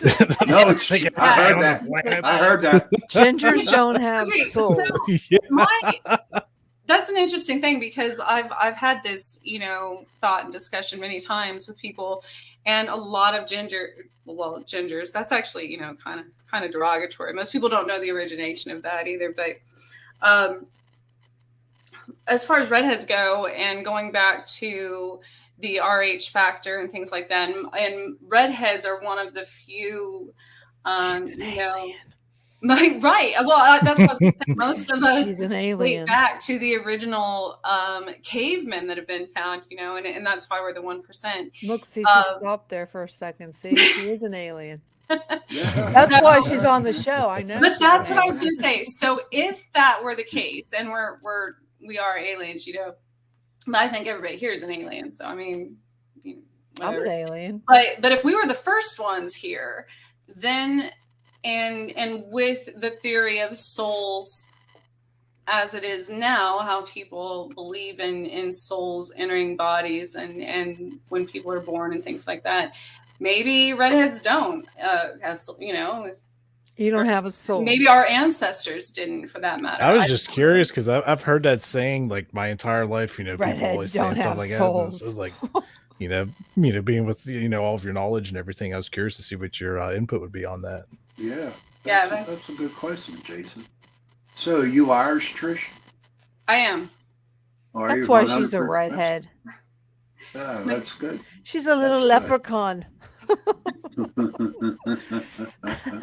What do you feel about it's leprechauns? funny because redheads are, well, going back to it that I just watched, Pennywise, it's a redhead with blue eyes. There's that guy, that little creature, dude. So witches are always portrayed as redheads. All of the vampires. No, I thought they were mostly dark hair with like. Yeah, that's what I thought. What's that girl? What is it? What? Well, she's tired. No, I'm not. I'm trying to think of the name. Tapping out. No, I'm not tapping out. OAC, Hocus is that her Pocus? name? Ocasio-Cortez. She's a little witch. She's like, Oh, jeez. Oh, wow. But no, that's interesting because do you this might be personal. You don't have to say nothing or tell me to shut up. But you practice the Wiccan religion? I do not. She does know. No. She's And a lot of people don't realize that Wicca is a religion. Right. I follow more of the pagan beliefs, and that's more of the. Well, can you tell us what, like, for people who are listening, what's the difference between a pagan and a Wiccan? So, paganism is kind of an umbrella term for. Do you wear a black cape at night? I mean, are you that kind of pagan? That you actually worship on Halloween? You go to a black mass. Well, Halloween, Samhain. Is that a big holiday for you, a pagan? It is because it's the marking of begins the dark half of the year, obviously. So, but most pagans are very peaceful and really just believe in the. Okay, you're more like, I'm a pagan, but I don't worship. I don't do I'm more looking it up. They're more like they believe nature is sacred. Absolutely. They're into nature. Right. So I'm like that. And anything you put out into the universe comes back to you. Okay. Like that. But yes, as far as the holidays, which they mostly follow the same ones as Christianity, because Christians, okay, so Wiccans have rituals. I don't see anything about paganism having is rituals. more. So I don't want to say New Age because that's not correct, because it's been around for a long time. Has not been around as long as paganism, but it is a specific religion, kind of like Christianity is to the. It's less broad than paganism, but they have different beliefs that why don't they have like a Christian pagan? Because I believe in the same what you said. I believe what goes in comes out. What you put in, you bring back. I believe in nature, trees. I believe in grounding. I believe in all that stuff. And why don't they have why do you have to be a non-Christian to be a pagan? Good question. Do you I know don't what I'm think saying? I don't think I don't think that's necessarily true. You can be whatever you want, I mean, Yeah, I'm just wondering because I have the same beliefs of that. So right. I'm a what's that? Oh, I used to And think I many was a pagans Trojan. believe Is it that Trojan? Is that what they're called? When they worship trees. I used to love to hug my tree. There's a name for it. Don't Tree they? hugger. Tree hugger. No, Trojan. Oh, come on. Trish, you know what I'm talking about. I do. I can't think of the word. I know, but I have can't. no idea. there's An arbanist. No. No, that's somebody that No. cuts them down. An I arborist. I had a I thought nervous they grew. breakdown when they had to cut down my tree. So I Okay. believe, since I have attended so many different, studied so many different religions and attended so many different churches and things like that. What is it called when you believe that all peaceful religions have some substance to them? I don't know. It's something omni. I don't know. Well, don't be I laughing don't at know. us, Augie. I know where you Oh, are. you know what, Augie? You're done, dude. You're No, going I in the know cellar. what I want to say. with Like Jason. you, I've had. I mean, I was non-denominational. It's Christian But isn't church. it Christianity and paganism? They don't go hand in hand because the pagans worship more nature, and Christians Yeah. believe that you can't have an idol, even nature, over God. Well, Well, Doesn't that make yeah, sense? paganism. There's Yeah. like Mother Earth, Gaia, and a father figure as far as Father. like God. So, and that's the duality of things. And so, Okay, so the you reason you I can't say. started Okay. was because everything has a duality on our Earth. Everything, you have the northern and southern hemispheres. You have the sky and the earth. You have just even going back to the angels versus demons thing. That's a duality. That's people's two personas for that matter. Good versus bad. Evil versus. And so that's part of the whole as above, so below, where you have Mother Earth, Gaia, and God. So And Wiccans' Well, I found motto out- is "Do no harm." what I found out through a friend of mine who studied mythology. Do you know how the devil got the horns in the picture? How? Well, the Christians back when they were dealing with the pagans over there, you heard of Pan, right? Half man, half animal, right? Well, the Christians drew horns on Pan, and they said this is the devil, and that's how the devil got his picture with horns on. Don't get quiet, everybody. Start talking. I mean, I don't know, but Seriously. I think you should work on getting your headset fixed because you're rad. You're all what? you're staticky. Your microphone's been like sounding Really? just interference all night. Yeah, we figured out it was you because we took you off and then put you back on a couple times. How could my mic be so bad? Everything. It It's like- happens. Here. It's It's gremlins. It Sometimes mine says does little that. theme. Sometimes you just have to reconnect it. Sometimes that, or like if the grounding's bad, the plug, Mm-hmm. like the outlet you're plugged into, it's just so much stuff. You Like should my get a microphone will grounding do that mat. once in a while. Yeah. Maybe. I Yourself a sleep. grounding My phone's I sleep with possessed. a grounding mat. Don't make fun of me. My phone is possessed. That's the way I look at it. No, your phone isn't possessed. Well, then So, don't look at it. any investigations coming up, guys? The 16th of October. What's that? It's just a client's house. I Does went it have over there gremlins? back. No. That's a crazy place. It is haunted. When I went over through the walkthrough back in July, we were in their dining room area, and they had the one light on in the living room on, and it just automatically shut off. But the lady don't want them gone. She just doesn't? wants to know. No. She just wants to know who they are. What happened was her nephew was on a ladder, and the ladder was pushed while he was on the ladder. Yeah. And so Why we're doesn't going she over- want them gone? I mean, if someone tried to hurt my family. Well, I don't know. We'll discuss that on the 16th. And down to 22nd. Well, how many steps are on the 23rd. ladder, though? That could be something that could be debunked and not be something to do with Oh, the yeah, spirit. absolutely. But when that light went off in that living room. That's a different story. Yeah, so that makes it a good legit one.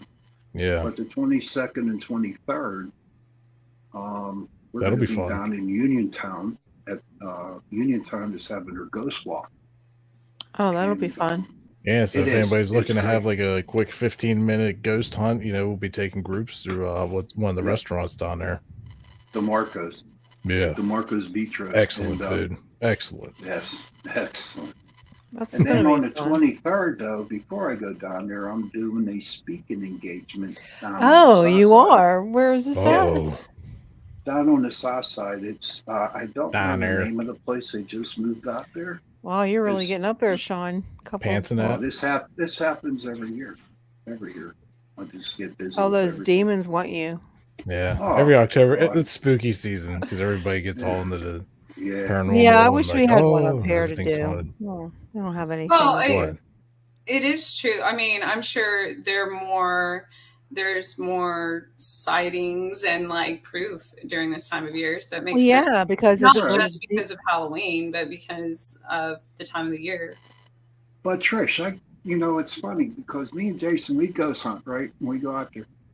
And even though they do say that the veil is really, really thin around October, I mean, why could it not be really thin all year round? Because there's a lot of because it goes Paranormal back to activity. Christianity, Sean. No, I'm being Well, honest look with you. I don't Look what happened understand at that. Blair House in February. Well, that's Yeah. because you guys were there and they wanted to agitate you. Trish.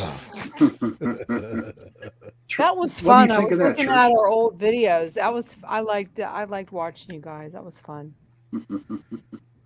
Well, what do you think, Trish? That the veil could be white or thinned out all year round? I think, I've thought about this numerous times because I've noticed patterns in different times of year. Not just this time of year. There's other times of year with the different seasons, and I think that might deal with location as well. Everything is on. Maybe what parallel you're on, or as far as that goes, because that has a lot to do. If you study any of the statistics, obviously, as investigators, you all know that certain locations, regardless of what time of year it is, have more occurrences of accidents or ghost sightings or Right. whatever throughout history. So I think that has a lot to do with it as well. Okay, that's cool. Thank you for that.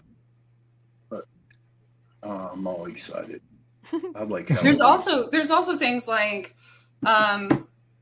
where I live is very there's a lot in my specific area. There's a lot of occurrences, but we're also near water. We're near tons of train tracks active that go through here all the time, and power grids, and all of those things have a lot of energy. So that would make Right. the occurrence here pretty much year round, opposed to somewhere out in the middle of nowhere that doesn't have those things. That's Cool. good. That's cool. For the final moments of our show, I just want to reach out to Jason and tell him that I think he's an amazing musician. I listened to some of his work. Oh, geez. And- If it wasn't night vision over here, you'd see me blush. I was just listening to your wow. I just think you should be out performing. If you guys have a chance, look up his you're gonna have to put a link on in the can you put stuff in the chat? No, I'll have to it get- doesn't. He has a tell us about your little business that you have.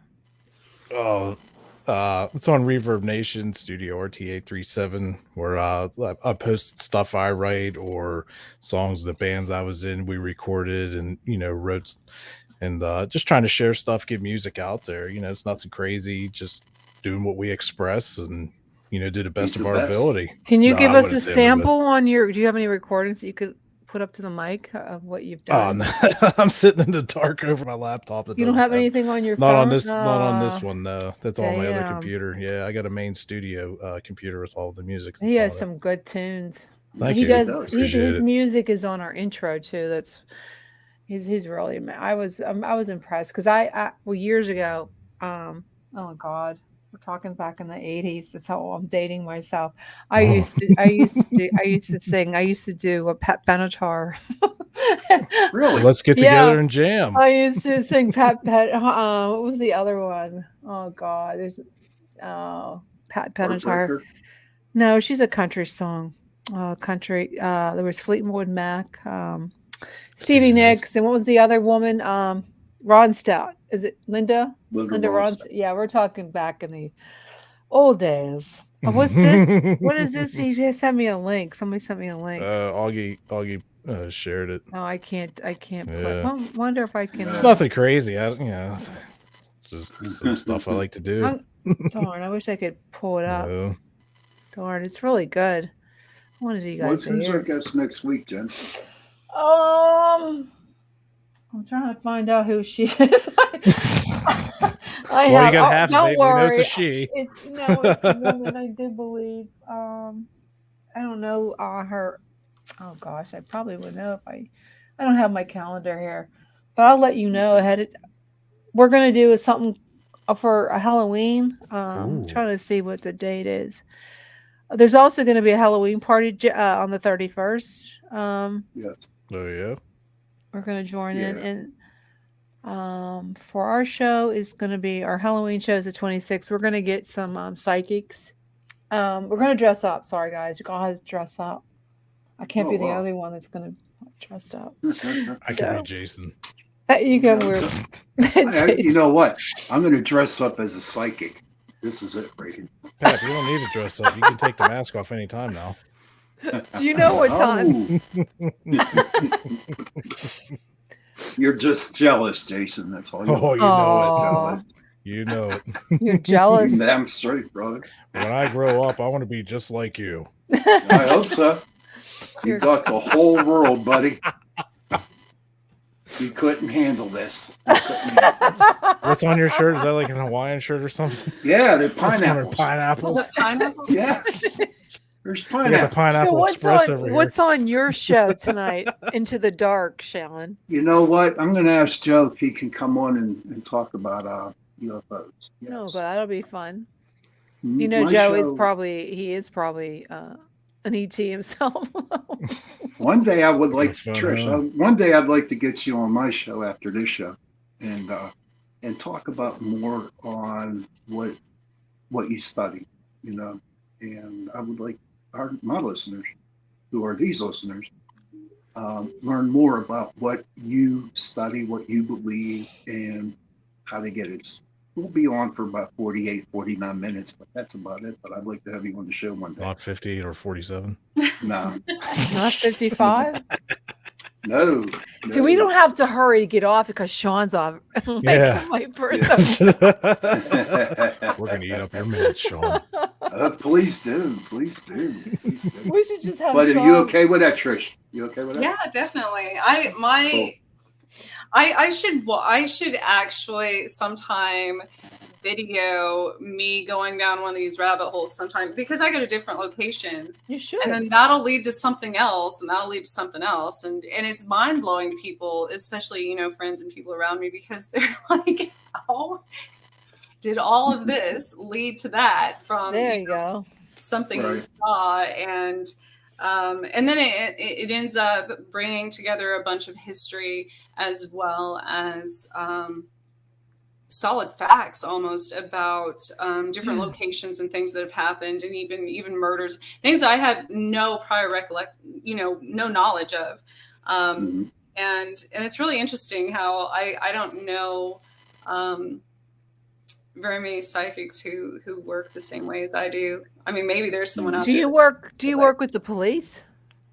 Not locally. A lot when that first started happening to me, there were spirits who were contacting me from other locations, you know, halfway across the world, or in another state, or I would have a dream about it in another state and things like that. So I would contact the person. It would be somebody that was in a group completely unrelated on Facebook or something. And I would see a picture that would trigger something. You know, a lot of psychics can read pictures and things like that. And then I would ask them a question about that. And that would lead to a spirit that's been bothering them. And then that would lead to a murder case. And that, you know, so they would have to coordinate the actions from where they were at, but that spirit was contacting me through them. We're gonna have to talk about that next. Yeah. So we're gonna say Now, goodbye. when I'm on location, it's even more. You know, I get the messages I get are so much clearer, obviously, because I can read the energy of that location and what's happened in that specific area, opposed to having to kind of put together the puzzle pieces, asking somebody, you know, halfway across the United States, and them saying, well, this is, you know, it's funny you should mention that because this happened in my house or on my property or whatever. So well, we'll have to bring that. We'll have to talk about that next. Yeah. But I want to say goodbye to everybody. We're going to play our intro again for Good the night, exit. 'Cause everybody. I think it's pretty cool Good because night, you get to everybody. see Jason. Yeah, long hair. long hair. Here we go.